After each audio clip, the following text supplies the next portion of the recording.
All right. I think we're going, Rod. Let's do it. All right.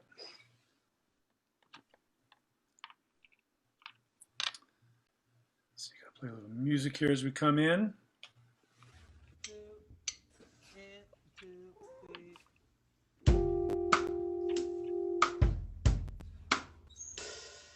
Okay, I see that we are there. We are live.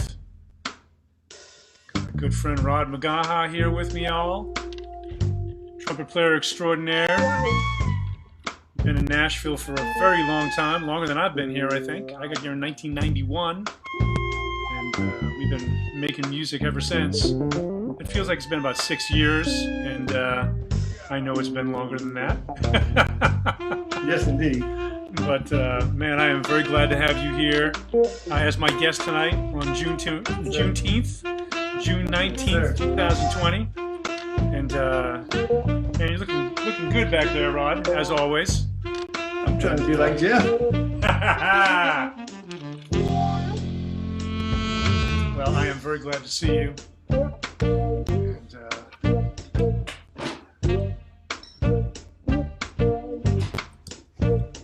all right. So I'm just kind of getting all my stuff together here and making sure that I can hear everything okay. And, Rod, you good on your end? You're hearing everything all right? I'm good. I hear everything. Great. Beautiful. Well, let me go ahead and bring this music down. We can kind of start getting on into it. And just to kind of let everybody know, you're listening to iTA Studio Streams Presents In the Studio, where I bring you all into my studio here in Nashville, Tennessee. The name of the studio is Into the Air. That's where the iTA comes from. And I have different guests on. Sometimes I'm just alone. But this is the first time I've actually been able to go live on Facebook via Zoom. I didn't realize that there's actually a button in Zoom that you can turn on that allows you to go live on Facebook with multiple people on Zoom. So you're the first, Rod. Thank you. All right, all right. Yeah. I'm glad to be here. I'm glad you're here too. So, Rod, you are a trumpeter. You are a composer. They call you the preacher man, and for many reasons. And you are an incredible storyteller.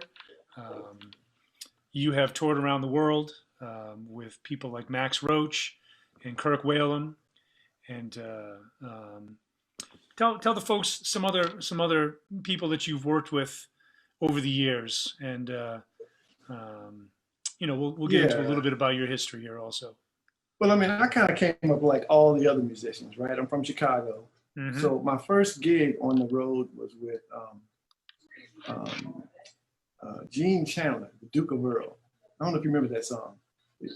Duke of Earl, Duke. Oh yeah. Uh-huh. So that was like my first road gig, with Gene when he had this hit. I think it was Rainbow '79, And then from there, I just started doing like everybody else, just going out with different groups, and just what I don't care whether it was the OJs or the Ross, just all kind of just singing groups, Mm-hmm. And then as I started to get into jazz, then things changed because I was starting to get more interested in the whole music, dealing with improvisation. Mm. So I kind of started to shy away from just the other gigs, like horn section gigs and things like that, because I wanted to, I was just in like another space that I wanted to explore. So Rod, what was it? Was there a particular thing that sort of flipped you as far as going from sort of that other world kind of doo-wop and that kind of thing that kind of brought you into jazz? Was there kind of a moment or moments or a record or a live gig that you went to or a teacher? It was like when I got to high school, before I got to 11th grade, I never was one to practice, right? Because I really didn't enjoy playing trumpet. I was just in it just to be in band, because we take field trips and it was fun and stuff. Mm-hmm. But my 11th grade trumpet teacher, his name was Byron Baxter, and he showed me a love of practice. And that's something that kind of it kind of got me started. You know, I didn't know it, but I was in the early stages of actually listening. He was turning me on to some trumpet players. Mm-hmm. Now, they may have been different trumpet players, you know, people like Doc Severinsen and Maynard Ferguson and things like that. But nevertheless, I was, you know, slowly heading in that direction. Even though I started playing with R&B groups and things like that. But the defining moment of the jazz thing was when I met Clark Terry, when I was like, I don't know, maybe 19 or 20 or something like that. When I met Clark, and he kind of took me under his wing, as he did with a lot of trumpet players. You know, it's not like I was special. That's just the kind of guy he was. But from that point on, you know, things started to change. Okay, yeah. Yeah. And so were you studying with Clark at all at that point, or? But the thing about it is that I was just hanging out with Clark. And this is an interesting story. And, you know, I don't talk about this much, but Clark had asked me to go on the road with him. And I said no, right? So, and I told him no for years, right? And the reason being that I had just became a Christian and I was playing in church. And I was traveling with my pastor just all over the country. We'd be doing revivals and, you know, so every time Clark would talk to me, he would ask me, he would say, you know, he called me Trees because I was tall, you know, like Tree. He'd say, Trees, you still into your church thing? You know? I said, yeah, Clark. He said, okay. So it must have been about from the first time he asked me to play with him, literally, it was over a decade before I actually went on the road with him. I was talking on the phone with him one time, and he asked me, would I go out on the road with this new group? And then I finally said yes. You know, that was after I moved to Nashville. Okay. And it was a group that had Nicholas Payton, Ryan Kaiser, Greg Gisbert, and myself. And it was Clark Terry and the Four Tempestuous Trumpets. Wow. Right? Nicholas was like 16, you know, and killing, you know, while he was 16. Ryan, Greg, all of them were just killing, you know. Yeah.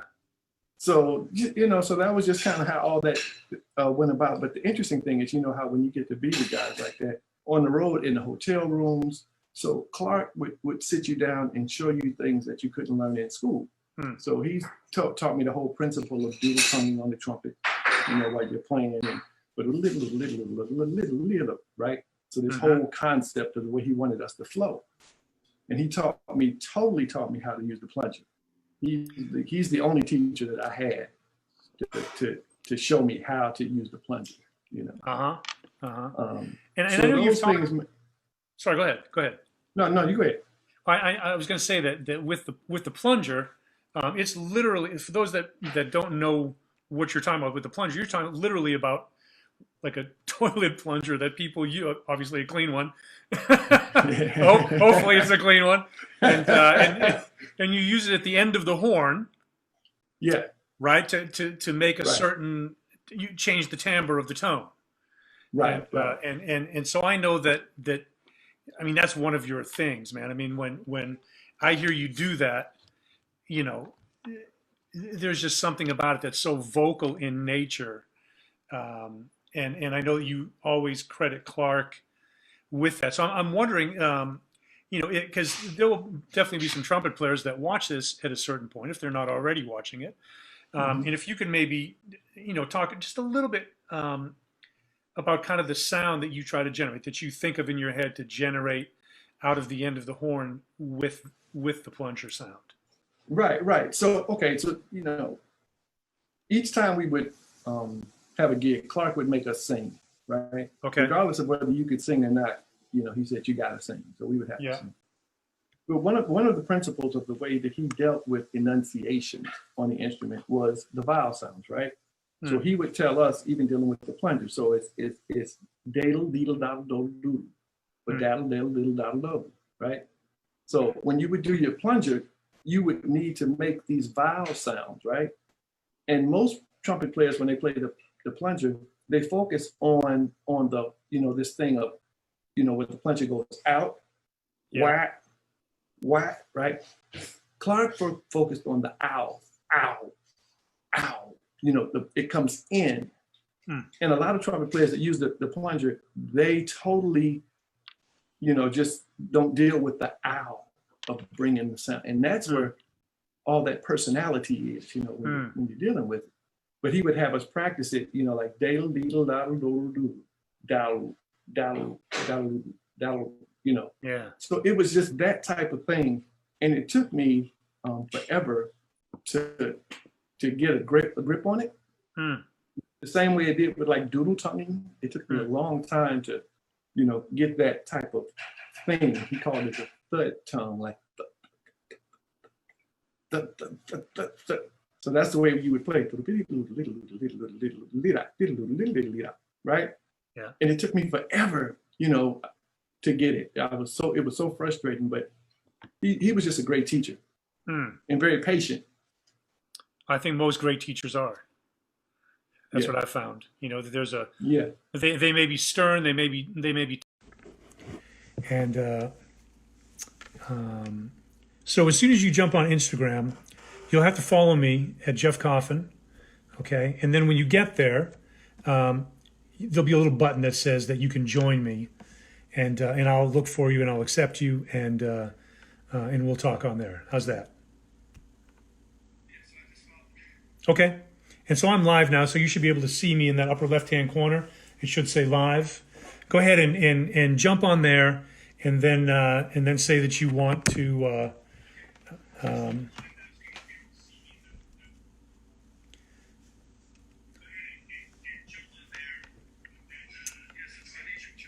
Yes.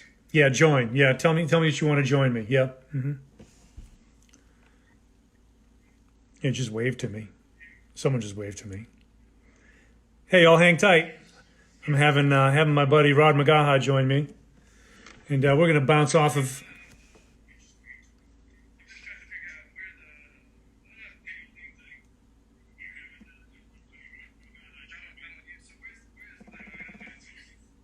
There should be a button at the bottom there, I think, Rod. That says "Hey, Buenos Aires." All right. Hey, Roberto.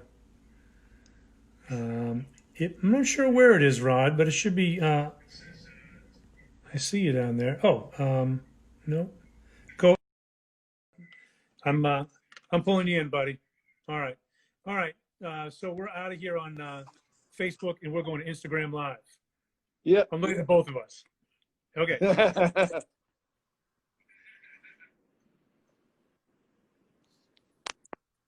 Okay. All right, Rod. All right. Can you So hear me? we are back. We had some issues there with Facebook Live, so we decided to move the party to Instagram. Thank you, Instagram.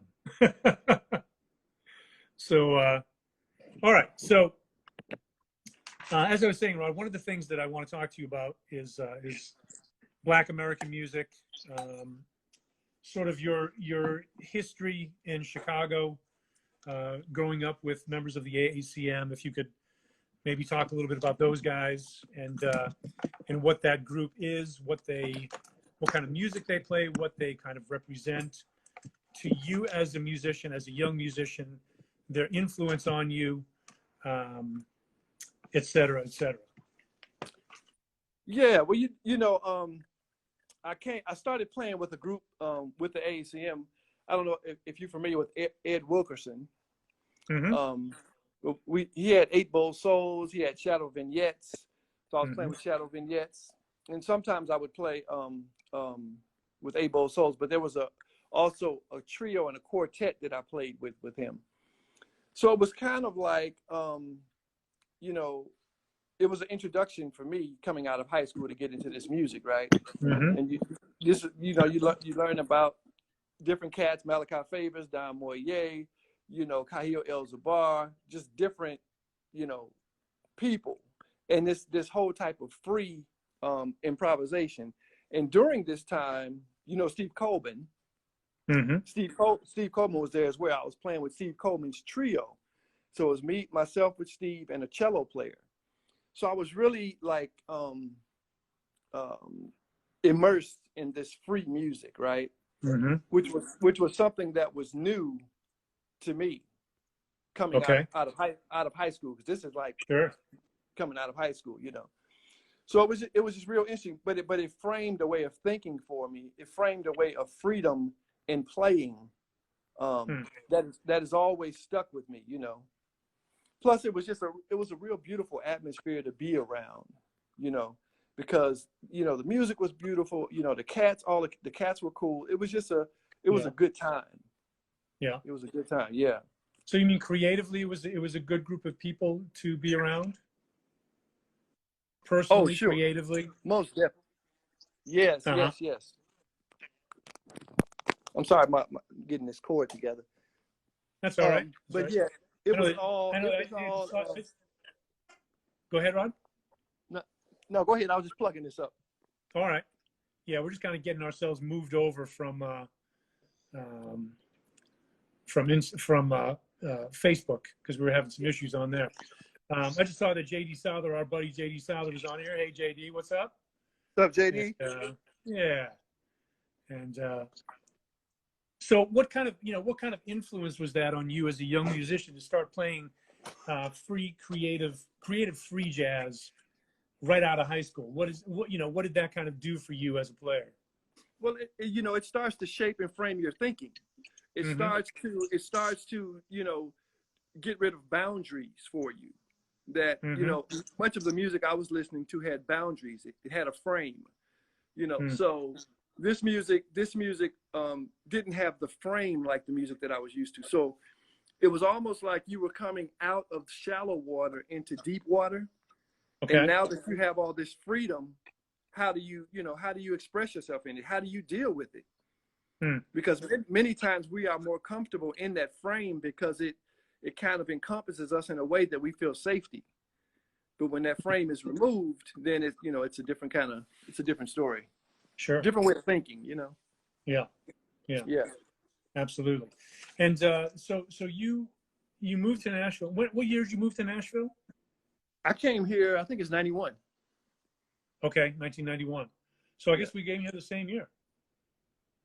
Yeah, you were here in 91? Yeah, I got here in 1991. Yeah. Yep. Sure did. And so you spent some time with the great Max Roach also, the great jazz drummer who played with Charlie Parker and Thelonious Monk and Miles Davis and Sonny Rollins and Coltrane and Joe Henderson. I mean, all the cats. I mean, they were all making music together. And I was wondering if you could maybe talk a little bit about that experience and what it must have been like playing with someone like that.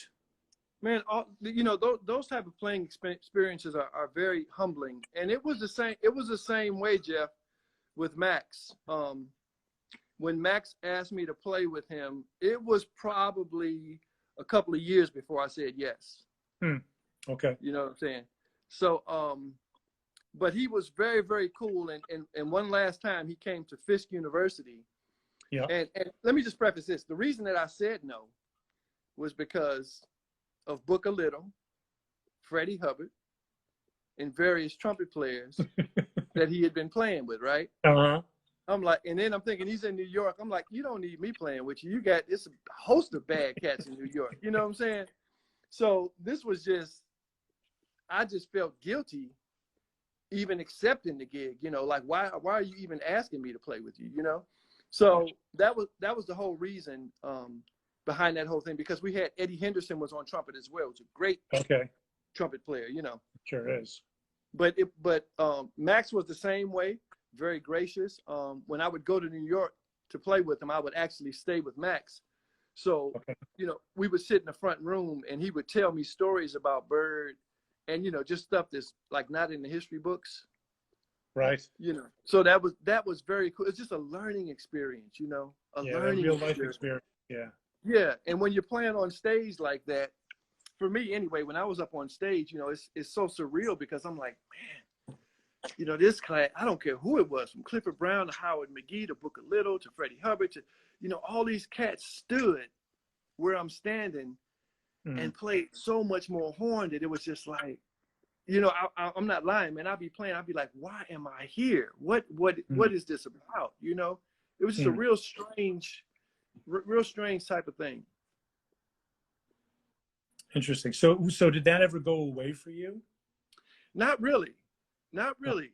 You know, it was always kind of like I don't belong here. You know, that kind of thing. You know, but he was always very encouraging. I think the reason Max wanted me to play with him is because he knew I wanted to learn.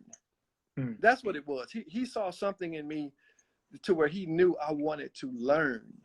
It wasn't that I was the best trumpet player, and he could have got some cats, but it was something he wanted to show me. You know, something he wanted to unwrap in me that I could carry along. You know, and that was the thing with that. What do you think that was? That's an interesting question. I think it was just being around him. Just, you know, I want to pass this history down to you for whatever reason. I think my question is, what do you think that he saw in you? And I know you're a very humble person, so this may be a challenging question for you to answer, but I'm very interested. Like, what do you think that it was in you as a human being, and obviously as a musician also, but you know that being a musician has a lot to do with being a human being also, of course. And so he obviously saw something in you that he was like, I need to bring this cat out. Yeah, you know, and I'll be honest with you, man, I can't answer that. It could be something that maybe he could see something in my playing that I was trying to get at, and that being with him could help get that out, bring that out. And also, because since I was sitting next to Eddie Henderson each night playing trumpet, he would also figure that, you know, me putting him under Eddie to school him will be, you know, beneficial to him. So I think it was all of that, you know. Okay. Just sincerely wanting to see, just like, you know, how you are with your students. Sincerely want to see them grow. Yeah, I think I really think that was his reasoning. You know. Gotcha. Well, you know, you're such a unique player. I mean, I know that. I mean, I've been listening to you for 30 years now, and I still have no idea what you're doing. You know, that's because I have no idea. Well, I feel that way in the most beautiful way about your playing. Like, I listen and I just think, how does he hear like that? I mean, you can play so straight down the middle of the road also, and you know, but at the same time too, like you can go and play some stuff that, I mean, really nobody else can play, and I think that's probably something that these guys hear in you. I mean, I know that I've always heard that in you. I know that other players in this town have always heard. And you're probably used to the way you sound. You know, you've probably always sounded that way, and that's the way you hear music. But to my ears, it's a very unique take on harmony and rhythm and timbre of the sound. You get a lot of sounds out of the trumpet, and you're an explorer, you know. And so I think that you know, if I was someone like Max Roach, I think that I would be like, man, this cat sounds really unique and really unusual, and so I want to try to encourage him to be himself as a musician. Yeah. And, so I think that's really beautiful that you had that experience with not only Max Roach but Clark Terry also and others. And, yes. Maybe get some folks on here from Brazil, Rod, Brazil and Chile. Hey, everybody down there. What's going on, Brazil? Yeah. And so you've spent a lot of time with both of our very dear friend, Mr. Kirk Whalen. And, oh, yes, indeed. Kirk lived in Nashville for a while. He lives in Memphis. He's from Memphis. Yeah. And Kirk is one of the hippest, most beautiful cats ever. And I know that you spent a lot of time touring with him and being around him. And what is that kind of meant to you as a musician? And also the friendship that I know that you guys both have. Yeah, I mean, those type of things, you know, are the same as like with me and you, you know. It's you know, you value those relationships that come into your life, which a lot of times they're not You know, they're not a lot of them. You know, and Kirk was that way. Kirk was that way. You know, it was. You know, he's a beautiful cat. He can play his behind off. Sure can. And it was the same type of situation. You know, it was just kind of like a learning experience. You know, sitting under him and just watching him do what he does. You know, it's a very interesting thing. It's a very interesting thing what he does. You know, I always tell him, I think that you are one of the best at interpreting melody. You know, he just has such a gift and a work ethic for playing melody. I mean, it's a rare thing. It's a rare thing for instrumentalists. I mean, you hear it a lot. You hear it a lot with vocalists, but you know, even many times instrumentalists can like rush past the melody to get to the solo. Yeah. But Kirk takes time with the melody. You know what I'm saying? To set up his improvisation. I really learned a lot about that from him. You know, that's just powerful to me. You know. Yeah. I remember one time you guys were doing a gig. I don't know if it was a Summer Lights thing or something. It was down on the river, and it was crushing. And I remember I was standing next to you because there was some tune that Kirk was playing, and we were talking. And I said, man, you know, it's such an interesting blend of things because I said, you know, on one hand, I said, Kirk is really giving the audience what they want. And I said, and on the other hand, I said, he's giving them, and you looked at me and said, what they need. And I said, that's it. Because, you know, he was, I think he was maybe doing like Moment's Notice or something. You know, he was playing some crazy harmonic stuff, but he was playing it in a way that made it completely accessible to the crowd, you know, and they were all grooving. It felt great. It sounded great. He's got a great sound. He connects with people on very much a heart level. And that's something I really admire about him, and that really inspires me about him too, because that's the way he just connects with people, and he does that through his music also, which I think is really beautiful. You know. He's like, I've always been blessed to play with you know, really wonderful saxophone players. You know. Ones that had their voice, you know, like Ed Wilkerson in Chicago, and then Kirk, you know, and I played with Ron Blake in Chicago. Yeah, we were in a group together, and then I got here playing with you, you know, and I was just kind of like, you know, who is this cat, you know, and not only that, but who is this white cat, you know, just playing all this music, you know. Well, you used to come through those jam sessions we would do, man, and you would kind of walk in, and we all go, oh, hey, Rod's here. Oh boy, hey, Rod's here. Right. That's true, man. Close it up. But I've always been blessed to play. And you know what? Another thing is that not only are you cats, you know, just exemplary players, but beautiful people. So that, I mean, I'm like, there is something to be said for that. You know what I'm saying?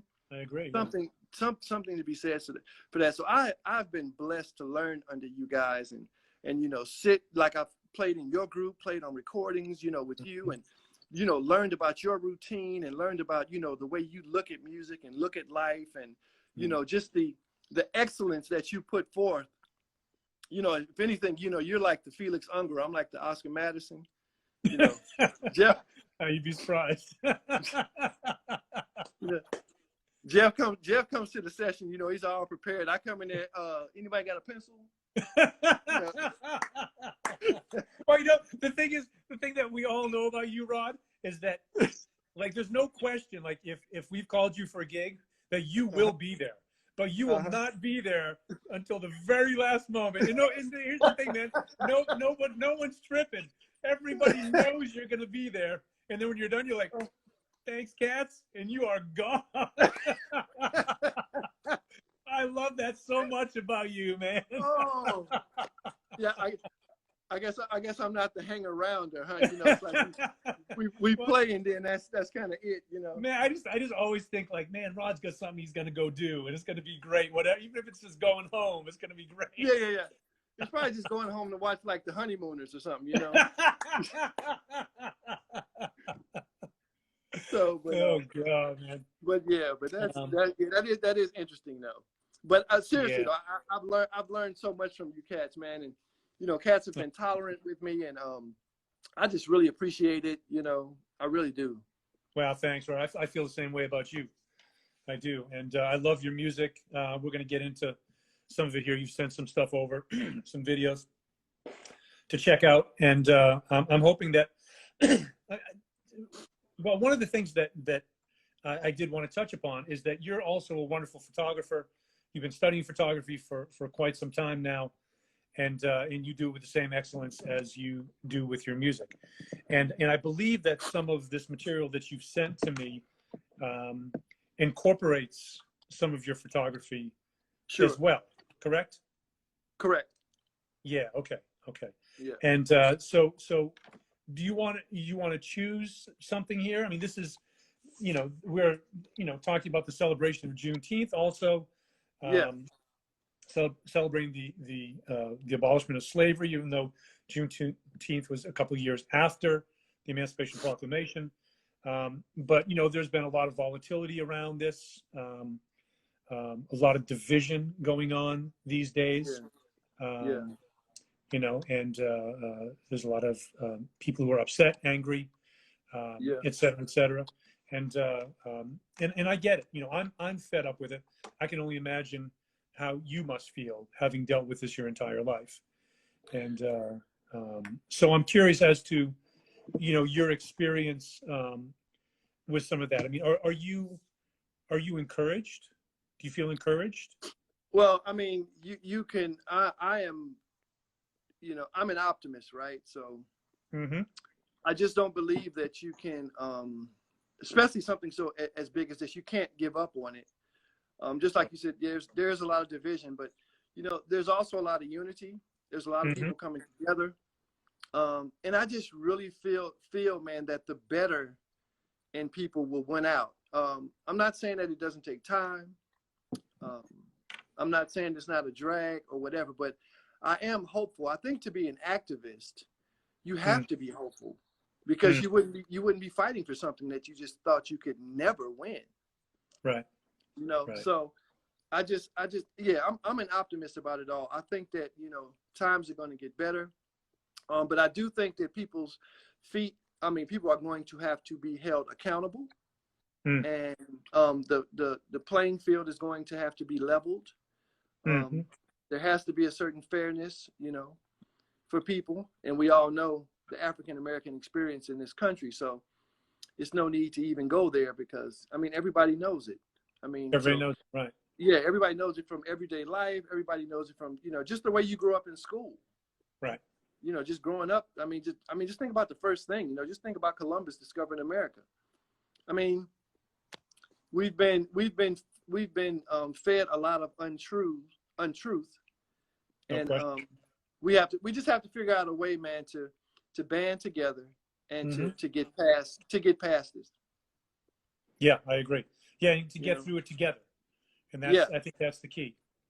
And, and a beautiful thing, man, is like jazz musicians, and well, I'm saying jazz. That's a whole nother discussion, right? So I'm just saying that just so people understand where I'm coming from. We can get into America's classical music or great black music or various different things, but I'm just saying that because first of all, I'm so used to it because I've been saying it for so long and playing it. But in this music, man, musicians, man, they always came together. Absolutely.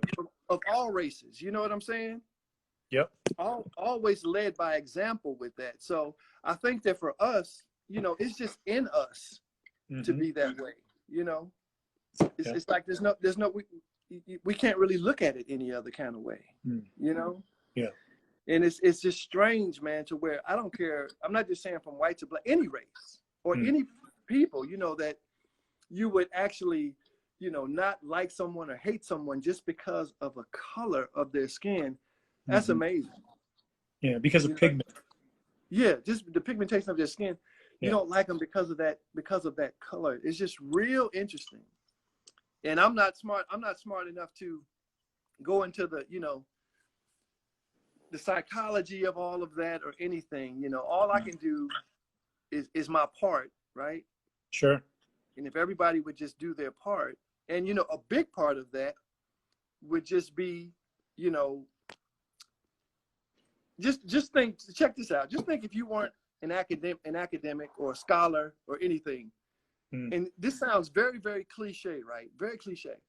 But just imagine this. Just think if everybody just woke up and loved each other. Now, that's it's far-fetched, I know. It's like La La Land, right? But just think, we don't need scholars, we don't need analyzations, we don't need all that. If everybody just loved each other, we wouldn't have any of these problems. It's true. You know what I'm saying? It's real simple. It's almost too simple. Yeah. So the forest for the trees kind of thing. Yeah. Well, I think empathy goes a long way also, and but I think you're absolutely right, man. So I think that if everybody's doing their part, and I was telling somebody the other day, like your experience is real regardless of what it is, and so when there's a bunch of people saying, oh well, racism is over, blah blah blah blah blah, I'm like, look, man, that would be like you going to a nice restaurant, sitting down, having a good dinner. I come in at the end of the meal and tell you how the meal was. Yeah, right. You're like, man, this was killing. I'd be like, no, it wasn't. It was terrible. Your meal was lousy. Service was bad. No, the service was great. No, it wasn't. Right. I know. Yeah. And you're like, man, you weren't there. You see? Exactly. And so anyhow, well, look, man, let's talk about your music, because this is informed by your experience. It's informed by how you look at the world and how you feel about the world.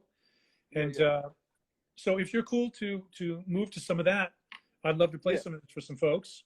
And what I'll do is I'll plug my phone into my Pro Tools, and then we'll watch a couple of things, and we'll come back and we'll be able to talk. Yeah.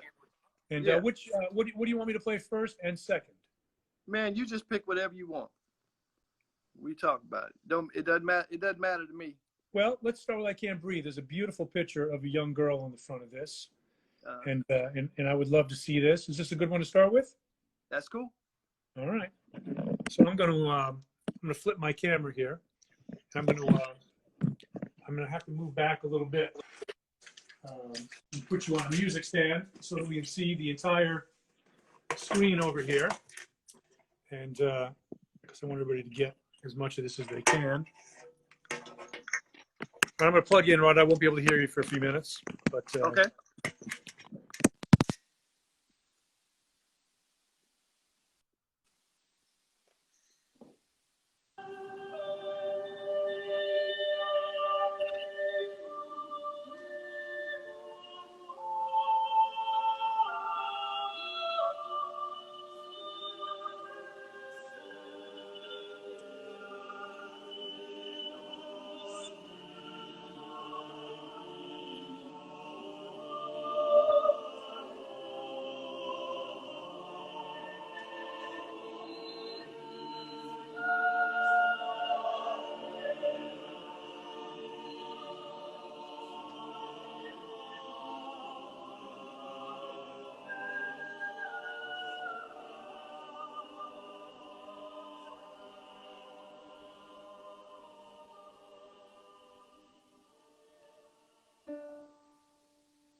Okay, Rod, you can hear me again? Yep, I got you. Wow. Can you tell us a little bit about that? Yeah, so it's representative of the flag being justice for some, but being a prison for the African American, you know, as the bars. And you see the young girl that's at the bottom, right? That's George Floyd's daughter. So this is, you know, just her sadness with the way we African Americans are treated in this country. It's just kind of like a short thought, you know, of I Can't Breathe, and just the way now that she's looking at it as a young child, you know, nothing really deep. It's just a thought that I had, you know. Sure. Yeah, that was beautiful, man. It's very touching. It's very moving. Yeah. Very moving. Thank you. Yeah. Okay, so we have 3 others here, Rod. Which one would you like next? We have community dinner, and lullaby. How about a community dinner? Community dinner it is. All right. Yeah. So I'm going to turn this back around here, and I'm going to plug in. And it's like going to the drive-in.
Okay, amazing.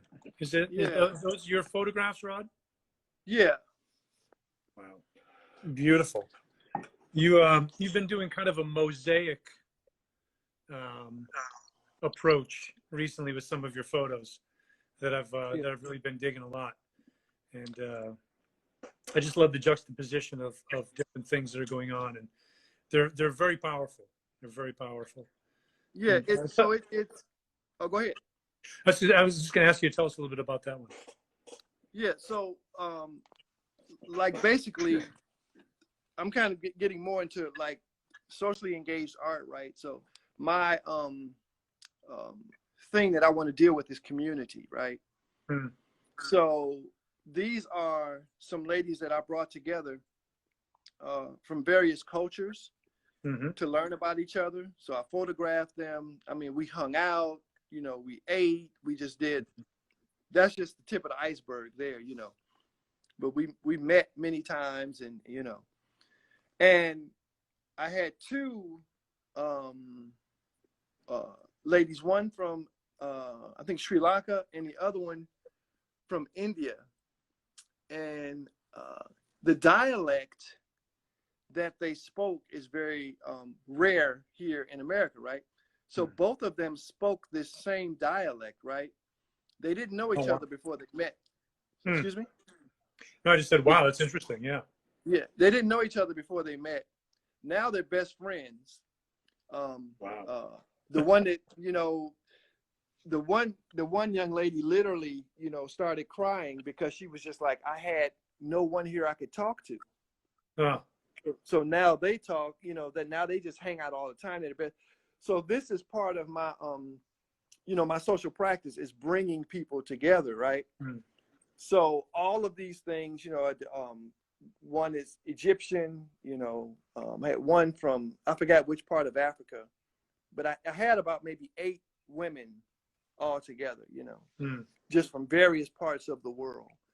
So this was like a final dinner that we had, and I just wanted to photograph, you know, that final meeting. Sure. And that's what came out of it. And then the images at the end dealt with this thing that I kind of deal with, like called crossroads. If you notice the images, like with the squares, like, so how the paths of these women cross each other, you know, Okay. and they come to meet each other. And then now they're all like, you know, they hang out. So it's just, it's a beautiful thing, you know. That's fantastic. How long have you been doing that? Probably for about the last 2 years. Okay. So I'm just trying to Great. develop it and find different projects to work on, and you know, different things like, yeah. Yeah. That's fantastic. Yeah, I didn't know you were doing that. That's really beautiful. Yeah. Right? Yeah. That's great. That's great. Yeah. Well, let's get into these last two, if that's okay with you. Yep. So we have lullaby and community. Which would you like to go with? Let's do the community thing. All right. And I'm let me set this up. And if you notice, all of these are like slower tempo things, right? Yeah. It's like we live in a time now to where everything is moving at 100. True. And people, it's hard for people to just slow down, and you know, it's just hard for people to slow down because we've got so much in front of us, so much to do, so much, you know, it's just everything is at a pace. So this is a reason why I try to do things that allow people to, you know, to breathe for a minute and not just be so hype all the time. You know what I'm saying? Sure. So I just wanted to preface that, and I'll say a little bit about this after it plays. Okay, cool. I'm going to plug in and turn the camera around.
Well, community is that organism to which we all want to belong.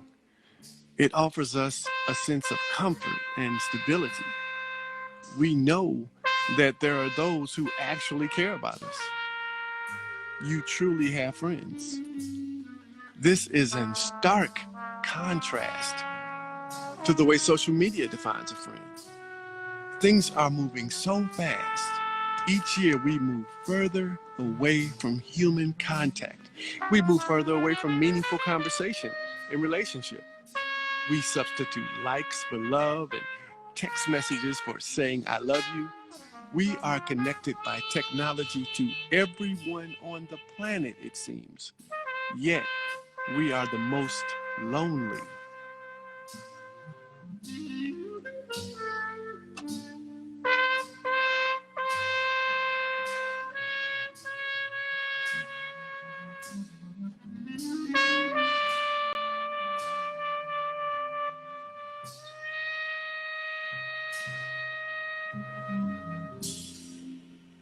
The sense of community that we once had seems to no longer exist in many cases.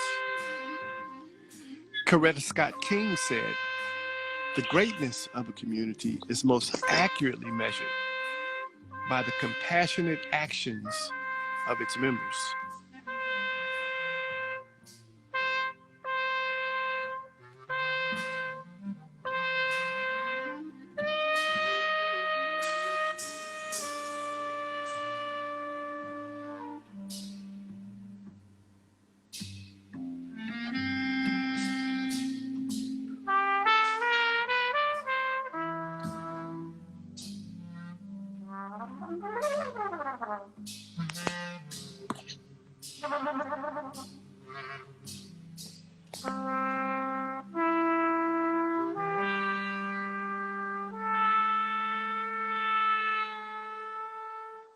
We are connected to everyone on the planet, it seems. Yet we are the most lonely.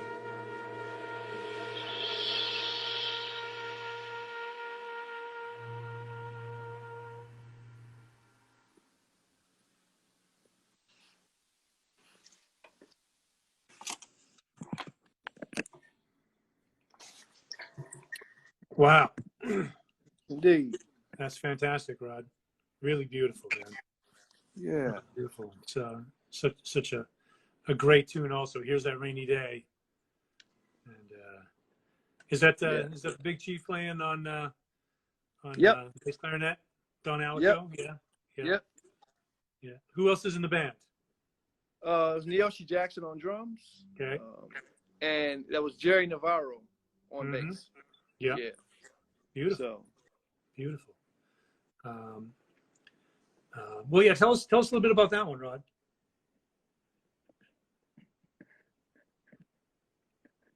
Rod, can you hear me?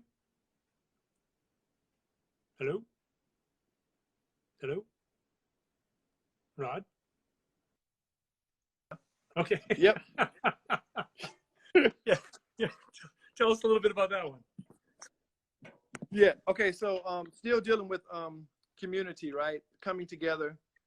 These different pieces represent, the community, and how it shows the community coming together. But then at the end, it shows us how, when we don't have each other, what the result of that is. So Sure. these are like just abstract things, right?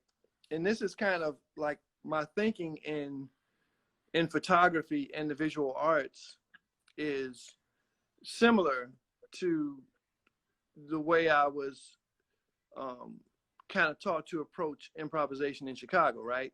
It all carries over, Sure. It's a frame of thinking. So and that's what I'm trying to develop. Just like trying to develop, improvising, you're trying to develop how you construct things, Sure. with form. So that's basically it. I mean, it's nothing that's real deep. These are like age-old things, just simple cliche things. It's kind of your take on them. It's your kind of, Exactly. your perspective that you get to share with people. Yeah, exactly. Yeah. Right. So That's great. yeah. All right. Well, Rod, we have one more, and we're going a little bit late tonight, but I want to thank you very much for hanging out with me here and switching from Facebook to Instagram and making the move on the fly, improvising. And Exactly. I want to thank the folks for tuning in. And yes, indeed. I know that people have a lot of choices these days, especially as things start to open up. So I appreciate people coming in and checking out and spending a little time with us. And of course, these episodes that we do will go onto YouTube also, and onto Facebook. So they'll be out there for people to check out again as well. Yeah. Man, website? I appreciate you inviting me. Absolutely. Well, you're welcome, Rod. What's a website where people can check out more of your stuff? Just rodmcgaha.com. rodmcgaha.com. All right, we'll make sure we post that. And we have one last video. And what's this one called, Rod? It's called Lullaby. Lullaby, right? Okay. And you want to maybe tell us a little bit about that? Because when that's over, I'll stop the live stream and we'll be done. Yeah. Okay. So I mean, basically, this is just some imagery that I put, just dealing with the collage. It's all the thing though is it's all done with mirrors and toilet tissue. So as you look at it, you'll see these elements, but it's all straight out of camera. It's not any Photoshop or anything like that. It's just the way it was shot. Yeah. Okay. All right. Well, I'm going to plug in, and Rod, I will say good night now, because when this is done, I'll stop. And thank you. I love you, and love you too, man. Keep on doing the great work, man. You're an inspiration always to me. Always. I appreciate it, man. Same as you. All right, bro. Thank you. All right. And this is Lullaby. Rod McGaha has been my guest, and you can check him out at rodmcgaha.com. And here is Lullaby, and thank you, and good night. Yeah.